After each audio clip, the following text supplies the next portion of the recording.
Happy Tuesday, y'all. We are here for another Tea and Talk Tuesday with LaTonia. I am your host, LaTonia Monroe Naylor, the mission rich business consultant and transformation strategist.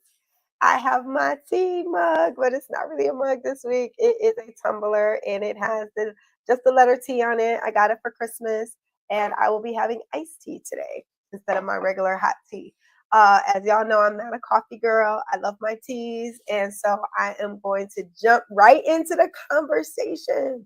I want to ask you a question. There is a moment of truth. Have you thought about how the people around you are impacting your goals? Seriously, have you thought about it? How the people around you are impacting your goals?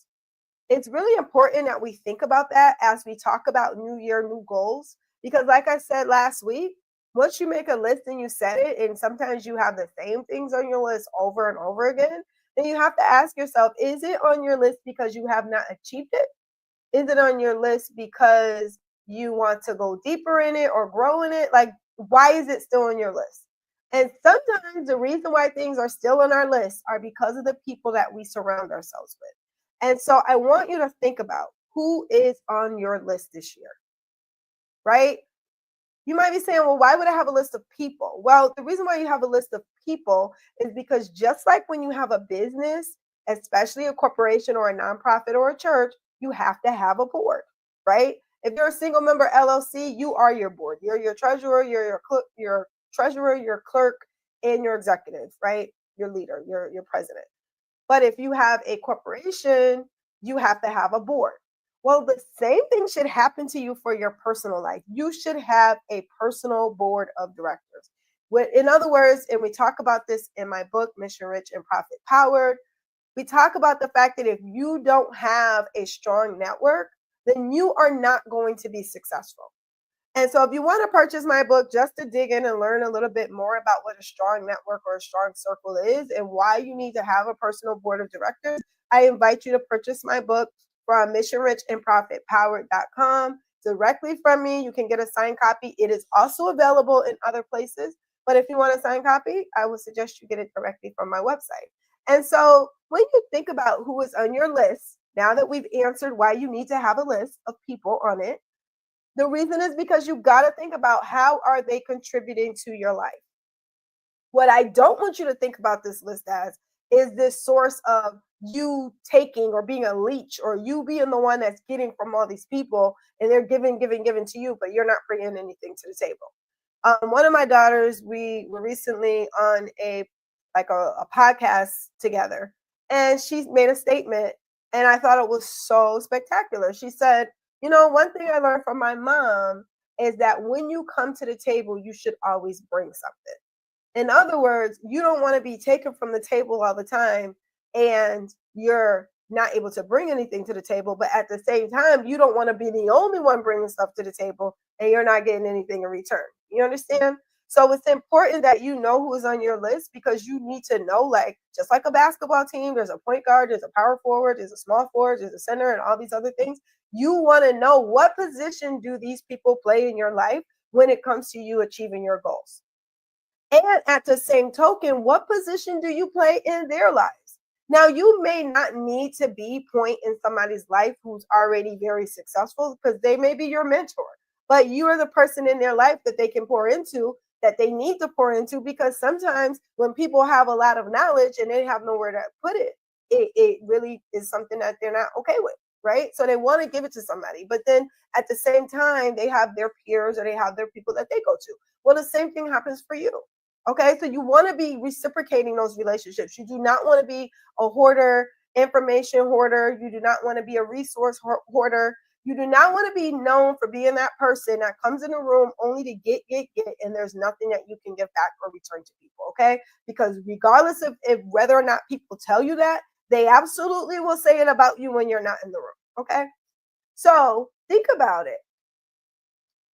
Who is on your list that wasn't on your list last year? This year was a very difficult year, this past year. And I said it last episode. I said, look, 2024 had its highlights, but there were some lowlights, right? There were some things that happened to me, and there were some people that I thought really had my back and were in my corner that show me very clearly they're all about their own corner and they could care less about how it affects me, right? And the reality is, I don't want people like that in my corner. Like, I am not the person that's going to come and just take, take, take. But I also want to know that if I really need you, that you would be there for me if you're in my circle. Otherwise, why are you in my circle? So there's some people that I had to literally consciously say, you are exiting from the really strong part of my circle because you're making it weak. And some people I actually said that to. Some people I didn't have to because the relationship just kind of, changed and it shifted and there was no need to have the conversation because it was obvious that they probably felt that we both had extended our season and maybe there was no need to continue. But the reality is that if you have people and you're not paying attention to on their to them being on your list or why they're not on your list this year, do they know they're not on your list this year? Like, that's what I'm trying to say. Like, sometimes you have to have the conversation. You have to know, like, this is what happened and this is why you're not on my list. This is why you're not on my team. This is why you're not in my strong circle anymore. This is why you're not somebody that I look to that I consider part of my sister circle or my brother's circle or my friend circle. Because at the end of the day, you're all about you. And not that I need you to be all about me, but can you leave a little bit of room? There's a lot of things that are happening right now. And there's these myths that people have that in order to be successful, you have to step on people in order to get where you need to go. That you have to literally use people as stair steps. Yes, there is a scripture that says the Lord will make your enemy your footstool. But everybody's not your enemy. So why are you stepping on everybody? Let's be real. And so I always have the mindset of treating people with empathy. I talk about these things a lot in the book, Mission Rich and Profit Power. And the reason why I focus on it so much is because if you are going to get to a place where you're profit power, where you're attracting funds, you have to be able to exhibit some likability. Like, people have to want to be around you. People have to want to share with you and help you and lift you up and undergird your vision. And again, it doesn't mean it's all about you, right? We don't want to walk around with these ego tripping that it's all about us because it's not. Yes, you have goals. Yes, you have objectives. Yes, if you have gotten this far listening to me, you have a list of at least some of those goals and objectives that you want to accomplish in 2025. However, that does not mean that it's at the expense of making other people's lives miserable or difficult. Cutting corners or doing things that's going to negatively impact other people in order for you to get ahead. Because what I have learned is that when I do things the right way, right is always going to follow me. When I sow the right seeds, I'm going to get back hundredfold, sometimes even more than that. That there's times where I'm going to have a divine acceleration simply because I did the right thing at the right time and I treated people respectfully. There are doors that you cannot get in if you are treating people like trash and making them feel like they are not valued when you are in the room with them. Or when they leave the room and you're talking about them as if they don't exist. Because you think you're better than them, because maybe you think you got more money than them. Guess what? Things happen. People lose money all the time. People's ventures crash all the time. There's a reason why only 20% of people that start as entrepreneurs will still have a business in 5 years. Because the reality is things happen. So you don't want to be the person who thinks because you are doing okay now that you can treat everybody like whatever, because you just might need to come back around and ask those same people for help that you treated like they didn't exist or they didn't matter. You can read in between the line of all the other negative things that people could be thinking about what I just said, right? Like, the reality is people don't like it when they get treated bad, especially when they treated you nice. So I can go on with that for a while, because at the end of the day, when you're in this mission rich mindset of wanting to help people and give to people and pay things forward, invest in people, all of those good things, you're going to get burned. When you are in corporate, you are going to get burned. People are going to do things to you that are not okay. Now, I'm not telling you that because I want you to walk around with this huge guard up and like treat everybody bad and like trust no one. I'm telling you that because it's the reality of business today, that people do whatever they think is necessary to get ahead. You don't need to be one of those people, because at the end of the day, you will reap what you sow. The very person that you're watching go fast, at least in your eyes, is the very same person that will have a downfall that you may not even be around to see because you may be on a whole other level by then. But you have to respect the fact that doing things right and treating people right is important. So there's people on your list that are not on your list this year. Is it because of the way that they treated you? Is it the way that you treated them? That's a really good question. Because sometimes we get in our feelings, we get in our overwhelmed situations, we get in our financial difficulties and challenges, and then we don't show up to baby showers, we don't show up to birthday parties, we don't show up to somebody's being honored because we ain't got the money. But yet, when we were getting honored and when we were having a baby and when we were getting married, they showed up to our stuff. So we got to be very careful, right? That how you receive, because you want to make sure, no, you're not going to be able to always pay people back in the same way that they do for you. But you also don't want to be that person that all the time has to say no because, oh, I am on a budget. Well, were you on a budget when you were expecting them to show up to your stuff? You didn't care about their budget then, right? So why are you using that as your excuse as to why you can't support them? If you don't have the money, and I'm not telling you to go into debt, what I'm saying is that you can find a different way to show that you care and that you're compassionate. Maybe you don't have $150 to go to that banquet because of whatever reason, but you still could send a card and say, hey, I love you. I'm supportive of you. I'm so proud of you. You know, here's a little something. Maybe it's a $25 gift card because you couldn't do 150, or maybe there's nothing in it but some really nice words of affirmation, and you're lifting them up in prayer, and they know that and they care that you at least reached out to say that. It doesn't always have to be a financial exchange for people to feel impacted. Some people are impacted because you thought about them, because you picked up the phone and called them and left a voicemail, because you sent them a letter or sent them an email, a personal one. Let me stress this. This is a total digression, but it's still very relevant. When you do send out messages to people, please do not just copy and paste and send the same thing you sent to 15 other people, because people know when you do that, okay? I've actually been in rooms with people where they go, yeah, so-and-so sent me a text. And they're like, yeah, so-and-so sent me a text. And they're like, oh, wow, it was the same exact thing. Yeah, bummer. Defeated the whole purpose of why you sent it out in the first place. You can send a similar message to everybody, but tweak a couple of things. Like, here's the highlight of the thing you did that made me feel special this year. Like, at least do a slight tweak, okay? Don't send everybody the same exact thing. And please do not just send out a mass text or a mass email and think you did your job. Now, I'm not saying you can't do that, but that's not how you build connection with people, and that's not how you show gratitude.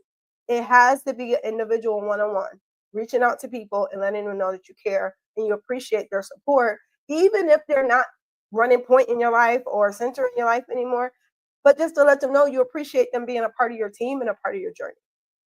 Now, the very last question is, what should your list look like?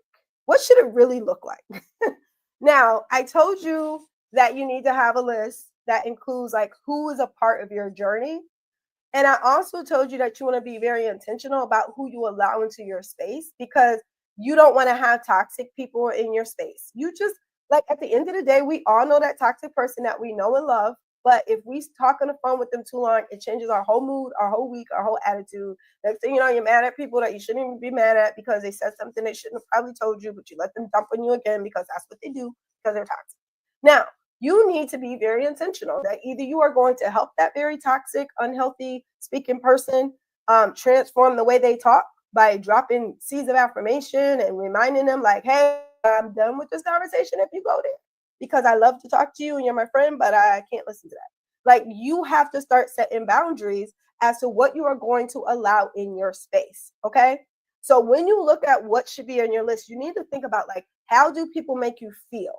Do they make you feel empowered when they're around you? Do they make you feel loved, valued? Whatever it is that you need in that moment. Because sometimes you don't need somebody stroking you, making you feel all good and comfortable. Sometimes you need somebody being stern with you and honest about, hey, you didn't do this and you need to do better. Like, you need those people in your life that hold you accountable, that you will listen to, and you will completely understand that they mean it out of love. And then you need those people who are going to be there to make you feel like, I got you. Like, yes, I'm going to pray with you. Like, nobody probably even knows y'all friends because they don't even see y'all together. But that's just your road dog. Yeah, that's the one that's going to pray for you. That's the one that's going to see you through. Then you have other people that you go to are going to help you with your technical things or your business stuff or networking things. Like knowing where people are in your life and why they're in your network is very, very important.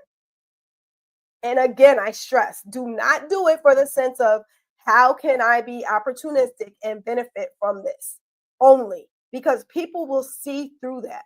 Authenticity is, hey, I'm building a network. I have a network. I have a very strong network of supporters. But authenticity is when they reach out to you, you also have something to give back. That is how you build authentic relationships. That's how you build an authentic, strong network. I have people who are senators, state representatives, um, foundation directors, and all these kind of high positions across the country that I can pick up and call or text and ask for things if I need something, or they can pick up the phone and ask me for something if they need something.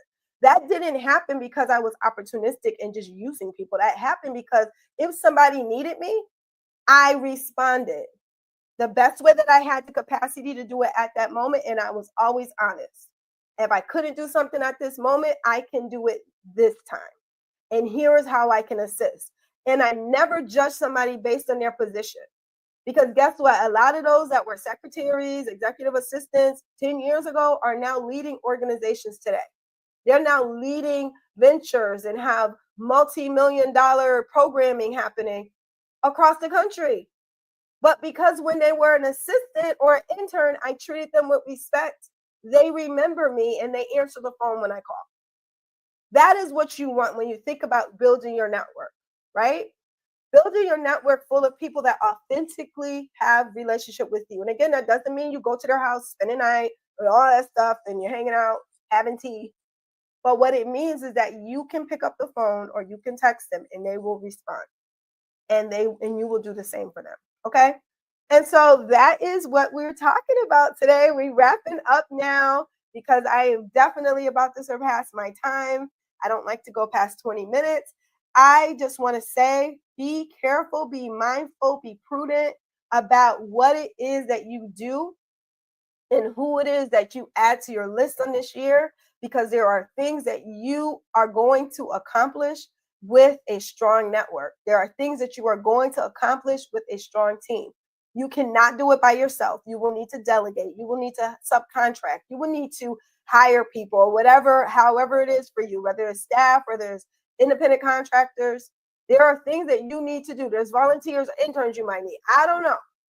What I'm saying is, depending on what's on your list of the things you want to accomplish this year, it's going to require you to be very intentional about who you have in your space, who you have access to, whether or not you need to do more networking and things of that nature, whether you need to fix some relationships and make some apologies so you can move forward because you may owe people some, whether you need to forgive people if they've done something to you, because business is business. And sometimes you got to go and do things with people you may not necessarily care for, but they're really, really good at their job. You know, they might have a character flaw, as long as it's not one that's going to make y'all end up in jail. I ain't telling you it's not unethical or illegal, but at the end of the day, you want to be very intentional about who you have in your circle. Are they draining? Are they adding? Are they strengthening you? Are they adding value? Do they complement who you are so that you can be better because of them, not in spite of them? Even though you still can be better either way, right? But you want to know, where do they stand so you can be prepared. I've said this before, and I'm going to close with this. I have worked with some people that I thought were great people, because I have great relationships with them.